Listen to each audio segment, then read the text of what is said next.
Assalamualaikum warahmatullahi wabarakatuh. Perkenalkan, nama saya Syarifah Farah Salma Azahra dengan NRP 01211900000009 dari kelas MPIA. Pada kesempatan kali ini, saya akan menjelaskan terkait spektroskopi impedansi listrik atau bisa disingkat dengan EIS.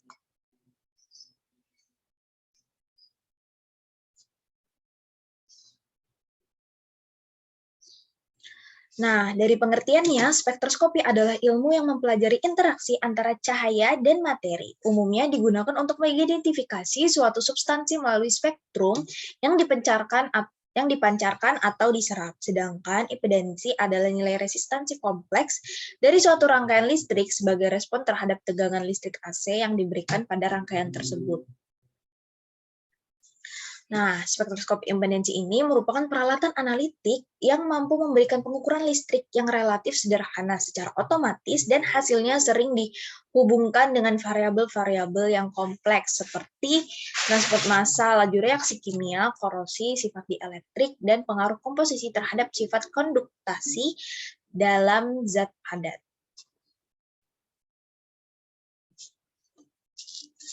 Nah, di sini pada EIS ini ada kaitannya dengan hukum Ohm, ya, dengan persamaan seperti pada slide berikut. Nah, beberapa hambatan bersifat non-ohmik dan tergantung pada beda potensial. Hambatan adalah besaran ekstensif karena nilainya tergantung pada panjang bahan atau biasa disingkat sebagai L, luas penampang A, dan hambatan jenis.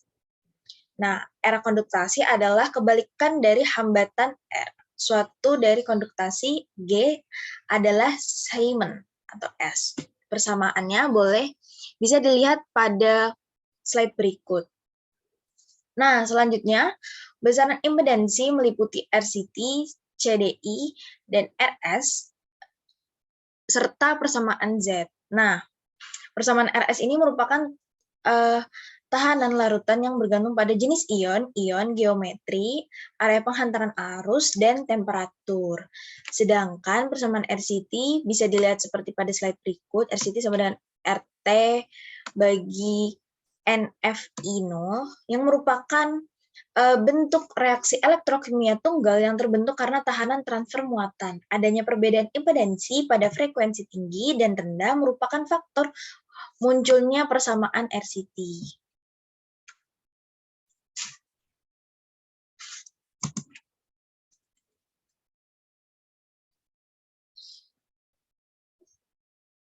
Nah, selain itu ada pun persamaan Z atau persamaan impedansi.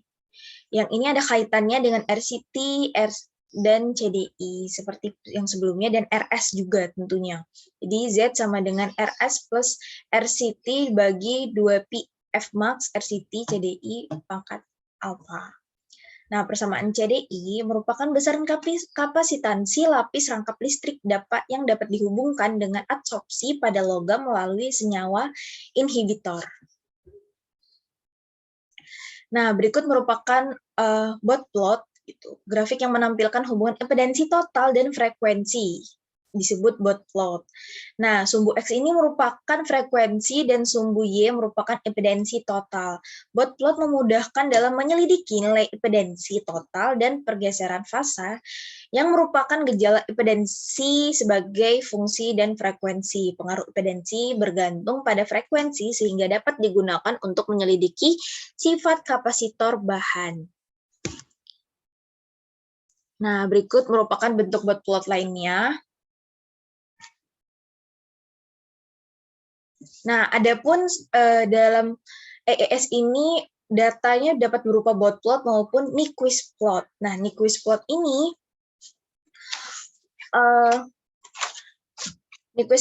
merupakan evaluasi data impedans yang digunakan untuk mengukur impedans elektrokimia, di mana sumbu X-nya ini merupakan data impedans nyata, sedangkan sumbu Y-nya merupakan data imajiner negatif. Nah, hal ini memanfaatkan komponen listrik untuk mengkarakterisasi fluktuasi pada impedans. Nah, diameter setengah lingkaran menggambarkan resistansi polarisasi. Nah, berikut juga ada hubungannya. Jadi, pada Nyquist plot ini bisa digambarkan juga menjadi dot plotnya bagaimana, dan dalam dot plotnya juga bisa digambarkan bagaimana bentuk Nyquist plotnya.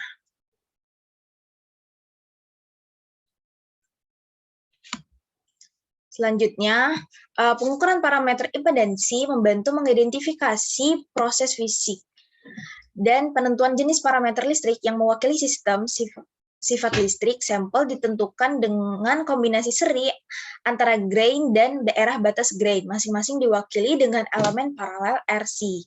Nah, rangkaian ekuivalen ini terdiri dari resistor-resistor ideal, kapasitor ideal, dan kemungkinan terjadi variasi distribusi rangkaian.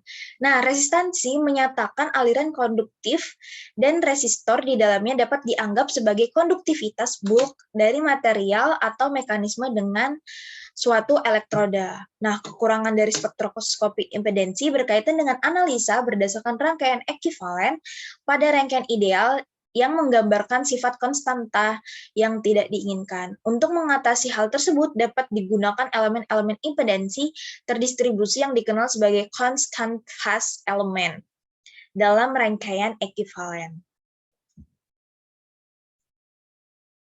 Nah, berikut merupakan skema alat dari EIS. Secara umum EIS ini menggunakan 3 elektroda ya. Yang pertama itu ada elektroda kerja, yang kedua ada counter atau biasa juga ada yang pakai membran. Baru selanjutnya itu ada reference atau elektroda pembanding begitu. Nah, di ketiga elektroda ini dimasukkan dalam suatu wadah yang wadah ini nih harus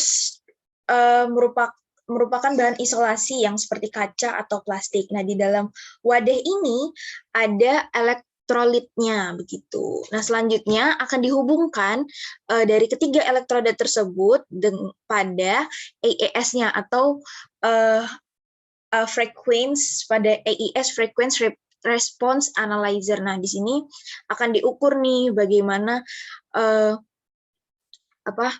bagaimana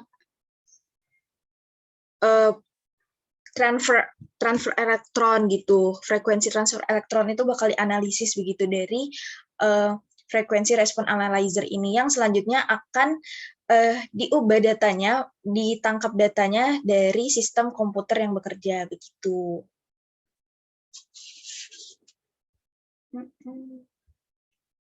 Nah, berikut juga ada